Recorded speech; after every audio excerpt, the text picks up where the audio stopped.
Hey, welcome back to Rob's Garage Woodworking. Today we're going to make a Kaizen Foam wrench holder. And here it is. So before you lay out your wrenches like this, the first thing you're going to want to do is measure the toolbox that you want to put it in and get a really good exact measurement. And then you take the foam. This foam comes in 2x4 sheets. And what you're going to do is you're going to cut it. And I cut mine on a table saw. And what a great finish that was. It's perfect. Like, absolutely perfect. You can't get a cut that nice just with cutting it with a knife even. So that's what I use, the table saw. So, and then lay out your wrenches. So this is the second set of wrenches I've done. And I just eyeball them. I try to keep it even spaced. You can put the heads of the wrenches together and just have like an opening all the way along. The nice thing about this type of foam is it's all glued together, all the different layers. So if you've got a section that's just like a little square or whatever in the middle of something, that section, it's not going to get ripped off or anything. This stuff is pretty strong. So first things first, we're going to use the Fastcap marker, and this is their Fastcap long nose pattern marker. The long nose one is really good for when you have something that's fairly large. Like, say for example, you're going to put this drill in foam, and you would need something long so that you could mark it without actually, you know, like if you had just a regular marker, you'd have to go in on an angle, and it wouldn't be necessarily perfect, right? And after you put in all this work in detail, you want to get the best results possible. So a long nose marker will allow you to get a nice 90-degree profile of your tool, which is great. All right. So I'm just going to start here where you can see it. So you just draw around the outside of it. Nice and neat. Don't put a lot of pressure on it. See that? I'm just going to trace this out.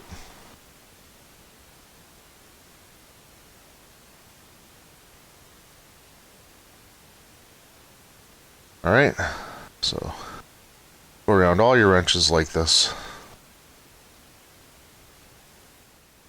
And this is what it looks like after. You can see the outline. And what I'll do is I'll just take like a straight edge and just mark that off. And I'll cut all the way around there.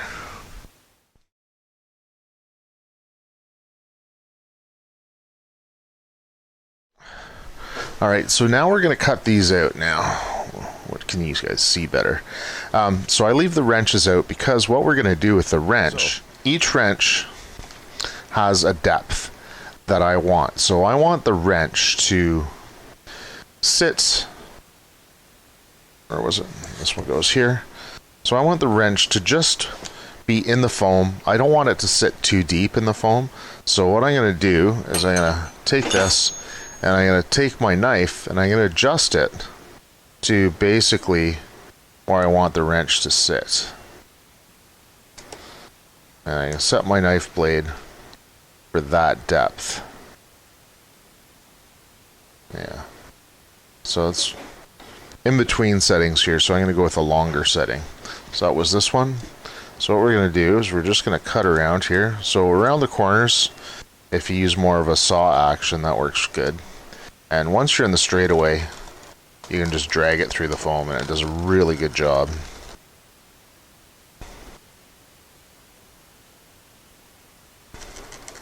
See how easy that is?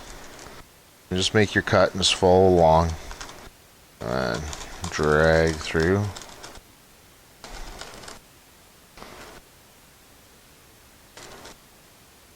Yeah. And then you can either plow the foam out with your fingers, like this, but I don't really like that. I find that it rips. So what I'm going to do to make a nice surface at the bottom is I'm going to use the Kaizen Foam spinners, and I'm going to use the Kaizen Foam spinner in my palm router. So that's it on the tip of my router. And this is actually a nice little router. I really like it. So I can adjust the height on this really easily. It's got a thumb wheel. It's got like a little release spot here.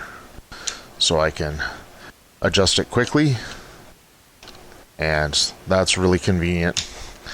And then what I do is I set this in as deep as I can get it, and then I adjust it from here. So I can make a nice flat bottom cutout with this.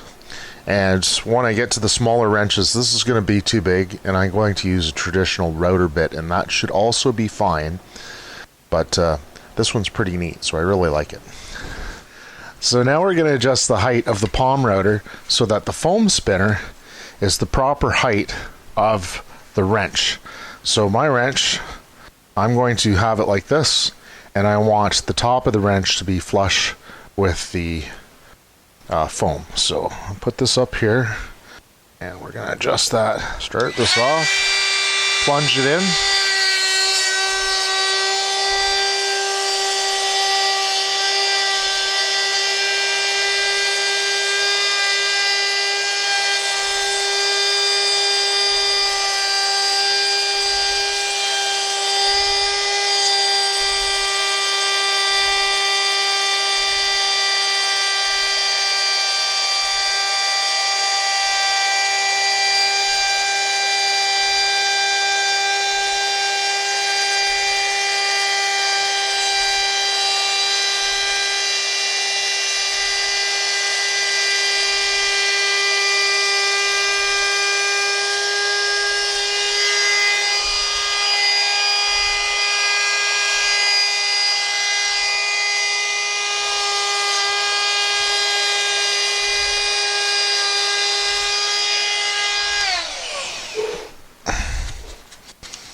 Alright, so we've cut that one out, and we are going to try the wrench to see how it fits, and that looks good. So, perfect. That's just what I want to see.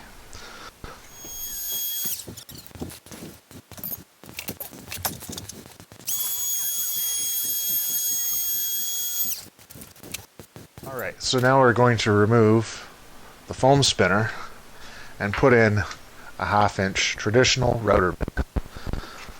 So let's tighten that up.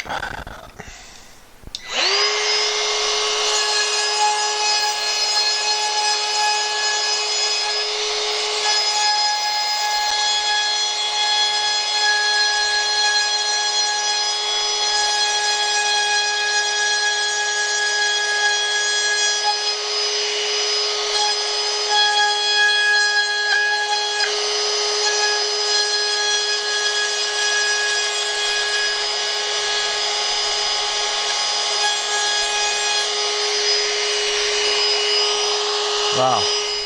While you can use a traditional router bit like this, it's a lot more difficult to use than using your Kaizen knife, cutting the outside and the foam trimmer.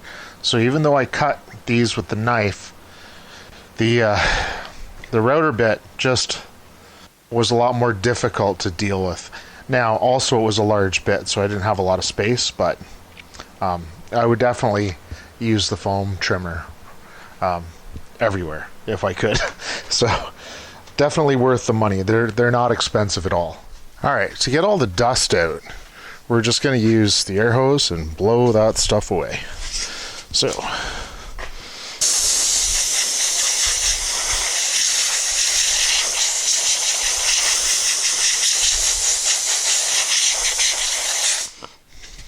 So here's the finished product. I forgot to route it this spot, so in the video it's not there, but I routed that out later. So you have to cut it deeper than the wrenches, and I just used the width of like a ruler, like a yardstick or a meter stick, and that's it. That's the whole thing. That's what it looks like. Hey, does that look nice or what? I love that.